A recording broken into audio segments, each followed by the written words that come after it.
In this video, we're gonna have a look at a typical tactical pattern in the London system which usually works for black, but in this game it backfired because white knew a bit more details and even beat his grandmaster opponent in a classical game.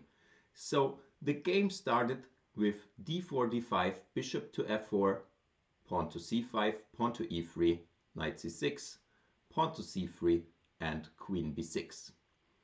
And this is quite typical against the London, that once this bishop is out, this b2 pawn is a bit weak and black tries to make advantage of that immediately.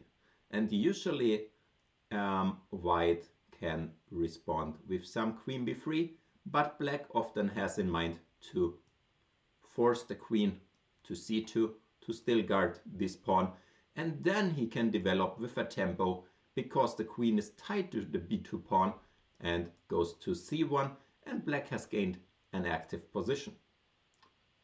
Black is also trying to rush with bishop to f5, as after knight f6, knight to d2, the bishop could just be taken because the rook is no longer cornered in. But in this particular situation, this immediate bishop f5 does not work out, and this was quite surprising for me to see that the grandmaster did not know this. And even though it might look that it all works because the rook is still caged in, white went on not to hide the queen on c1 but to take the bishop. And this is brilliant because now black, of course, trying to win the rook, but white is saying, I'll just take your central pawn, and if you take my rook, which did not happen in the game, I will just try to cage in your queen. And at the same time, I will attack the b7 pawn, I will attack the central pawn, and after that I just have a huge center, two central pawns for the exchange. The queen is offside, the whole king side undeveloped, and white is a lot better here. So that's what the grandmaster underestimated. He tried to set up some tricks, but white converted this big advantage in a very good way.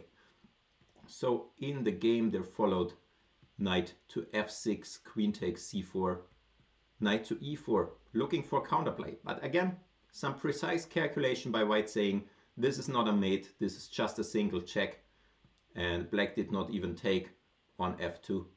But it wouldn't lead him anywhere, as after king d1 followed by queen to e2, the white king is quite secure and there is no more counterplay. Finally, the queens will be traded, not immediately of course due to the fork on f2, but after some preparation moves.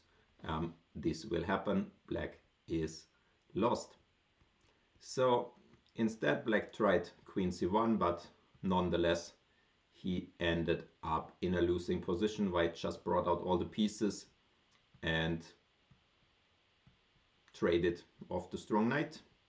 Takes, g3, very good move, setting up the threat of taking on d7, king takes, and bishop h3, discovered attack, regaining the queen. Black defended against that, but sacrificed a whole knight for it. There was basically no real other way. Getting the queen out of the discovered attack just lets the white rook out and is also just lost for black.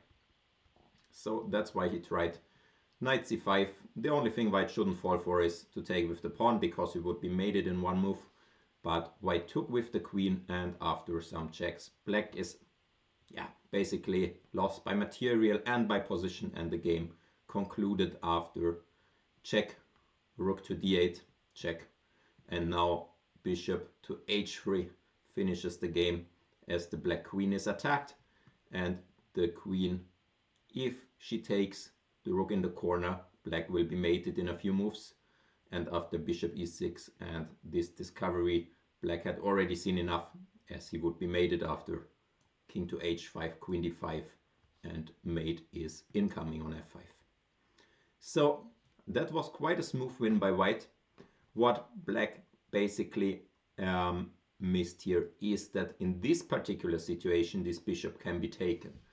Let me show you quickly the correct situation, how black can play this bishop sacrifice when it's good, and the situation is different. For example, if white in such a situation was not accurate, instead of knight to d2, freeing the rook, played knight to f3, then this whole sequence would of course work.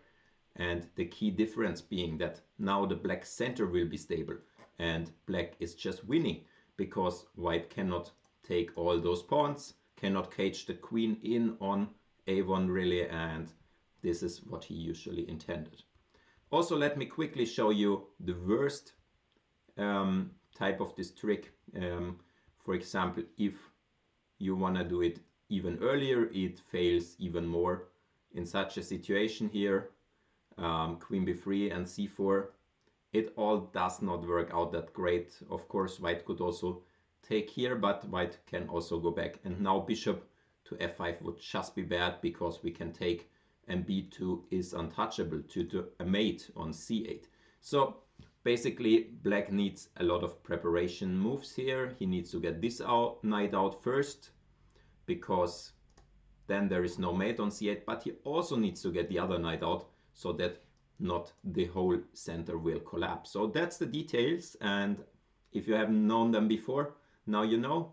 You can try to trap your opponent in this, and yeah, play this London system better from both sides. Add those nuances to your skill set, and yeah, let me know. Any questions? Hope to see you in the next video. If you like it, please subscribe to my channel and give a thumbs up, and I hope to see you in the next one. Bye.